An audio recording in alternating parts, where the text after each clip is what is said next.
તો નમસ્કાર દોસ્તો, દેશ અને દુનિયાના તાજા અને મહત્વના સમાચાર એટલે કે ગ્રેટ ગુજરાત યુટ્યુબ ચેનલમાં આપ સર્વેનું હાર્દિક સ્વાગત છે। મિત્રો, કોરોના વાયરસ બાદ ચીનમાંથી ફેલાઈ રહેલા નવા હ્યુમન મેટાન્યુમા વાયરસ એટલે કે HMPVનો અમદાવાદમાં પહેલો કેસ નોંધાઈ ચૂક્યો છે। શહેરના વસ્ત્રાપુર વિસ્તારમાં 80 વર્ષના વૃદ્ધ દર્દી આ વાયરસથી સંક્રમિત બન્યા છે। જોકે હાલ તેમની તબિયત સારી હોવાનું મ્યુનિસિપલ હેલ્થ ખાતા દ્વારા કહેવામાં આવી રહ્યું છે। આ વાયરસનો અન્ય એક કેસ સાબરકાંઠામાં પણ જોવા મળ્યો છે। નોંધનીય છે કે આ પહેલાં રાજસ્થાનના 2 માસના બાળક કે જે HMPVથી સંક્રમિત હતું તેની સારવાર અમદાવાદની ખાનગી હોસ્પિટલમાં ચાલી રહી હતી।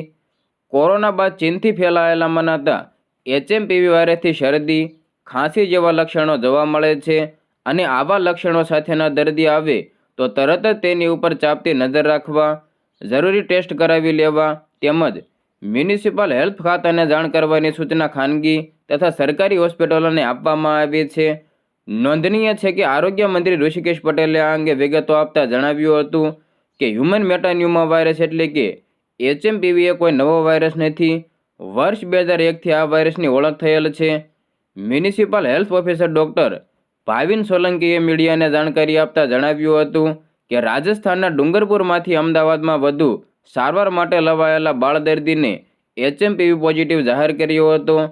અમદાવાદમાં નવા વાયરસનો પ્રથમ પોઝિટિવ કેસ વસ્ત્રાપુરમાં નોંધાયો છે।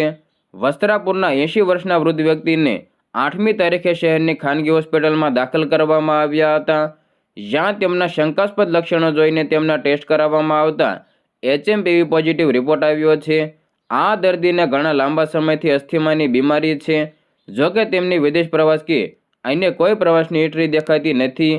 મિત્રો, HMPV વિશે જાણવા જેવી બાબતો વિશે વાત કરીએ તો HMPV અન્ય શ્વસન વાયરસ જેવો જ વાયરસ છે।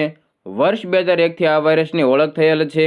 આ વાયરસ શિયાળાની ઋતુ દરમિયાન ખાસ કરીને નાના બાળકો અને વૃદ્ધોમાં દેખાય છે અને તેના લક્ષણો સામાન્ય શરદી અને ફ્લૂનો સમાવેશ થાય છે।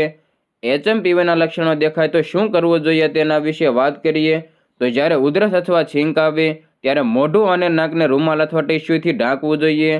નિયમિત રીતે હાથ સાબુ અને પાણીથી ધોવા કે સેનિટાઈઝરનો ઉપયોગ કરવો, ભીડભાડવાળા સ્થળોથી દૂર રહેવું અને ફ્લૂથી પીડિત વ્યક્તિઓથી ઓછામાં ઓછું 1 હાથનું અંતર રાખવું। તાવ, ઉધરસ કે છીંક આવે તો જાહેર સ્થળો પર જવાનું ટાળવું જોઈએ। વધુ પાણી પીવું અને પૌષ્ટિક ખોરાક ખાવો, પ્રબળ પ્રતિરોધક શક્તિ માટે પૂરતી ઊંઘ લેવી, બીમારીઓ ફેલાતી અટકાવવા માટે યોગ્ય વેન્ટિલેશનવાળા વાતાવરણમાં રહેવું, શ્વસનને લગતા લક્ષણો જણાય તો ઘરમાં જ રહેવું, બીજાઓ સાથે સંપર્ક મર્યાદિત કરવો અને તાત્કાલિક નજીકના સરકારી દવાખાનાનો સંપર્ક કરવો।